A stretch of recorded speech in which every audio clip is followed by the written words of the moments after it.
Bonjour, je suis heureux de vous présenter Zemos, un jeu de parcours coopératif pour 2 à 6 joueurs à partir de 4 ans. Le jeu va inviter les joueurs à s'exprimer sur leurs envies, leurs besoins, leurs émotions, leurs sentiments, et ainsi apprendre à mieux se connaître soi-même et les autres. Alors c'est très simple, ça se passe comme ceci. C'est coopératif dans le sens où nous allons au départ choisir un mandala qui va être colorié par l'ensemble des joueurs au fur et à mesure du jeu. Et quand le mandala sera complètement colorié, la partie sera terminée. Alors pour pouvoir colorier des cases de ce mandala, les joueurs vont avancer en jouant le dé, en avançant évidemment leur petit personnage Zemos du nombre de cases indiquées par le dé. Si j'atterris sur une case, eh bien une tuile, je la retourne et apparaît ici un dé. Alors le dé, qu'est-ce que ça veut dire?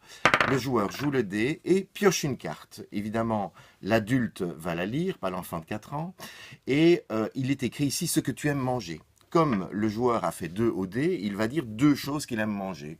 Eh bien, moi, j'aime manger le chocolat et j'aime manger aussi les mangues. Voilà, c'est 2 choses que j'aime beaucoup manger. Comme j'ai répondu 2 choses à la question, je vais pouvoir colorier 2 cases du mandala. Voilà. Alors, ensuite, les autres joueurs vont jouer et je vais vous expliquer les différentes tuiles d'arrivée possibles.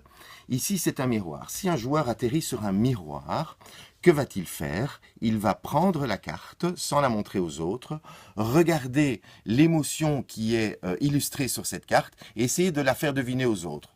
Dans ce cas-ci, je ferai quelque chose comme ça. Et les joueurs vont peut-être me dire, mais tu as peur. Et si c'est le cas, voilà, donc je montre, j'ai exprimé la peur. Je vais pouvoir donc colorier une case du mandala. Si je suis plus petit, je pourrais aussi très bien simplement retourner la case et décrire ce que je vois sur la carte.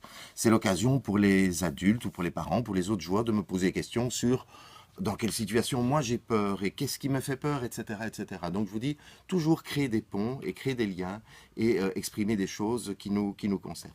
À ce moment-là, la carte va être déplacée, on change, on intervertit 2 émotions pour que on ne tombe pas évidemment sur les mêmes chaque fois.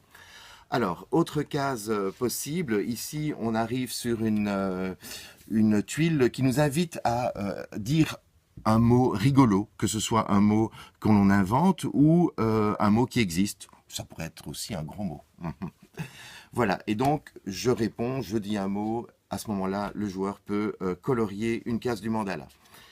Ici, c'est une case repos, l'arc-en-ciel. Je ne dois rien faire, juste j'ai le droit de colorier une case de mandala tout à fait gratuitement, si je peux dire comme ça. Ceci, c'est une tuile animale. Donc, si j'étais un animal, quel animal je voudrais être? Voilà. Alors, autre tuile, la baguette magique. Si tu possèdes une baguette magique, que ferais-tu avec cette baguette magique? Plein de choses, évidemment. Le vœu, c'est une carte vœu qui permet au joueur de faire un vœu. Soit ce vœu, il le gardera pour lui, soit il le partagera avec les autres joueurs. On n'est jamais, évidemment, obligé de dire des choses si on n'a pas envie de les dire. Et voilà, donc les autres tuiles, ce sont évidemment des tuiles avec des dés ou des tuiles avec les émotions. Il y a 6 émotions, donc celle-là, on avait vu, c'est la peur, on aura l'étonnement, on aura la tristesse, on aura le dégoût, aussi la joie et aussi la colère. Voilà.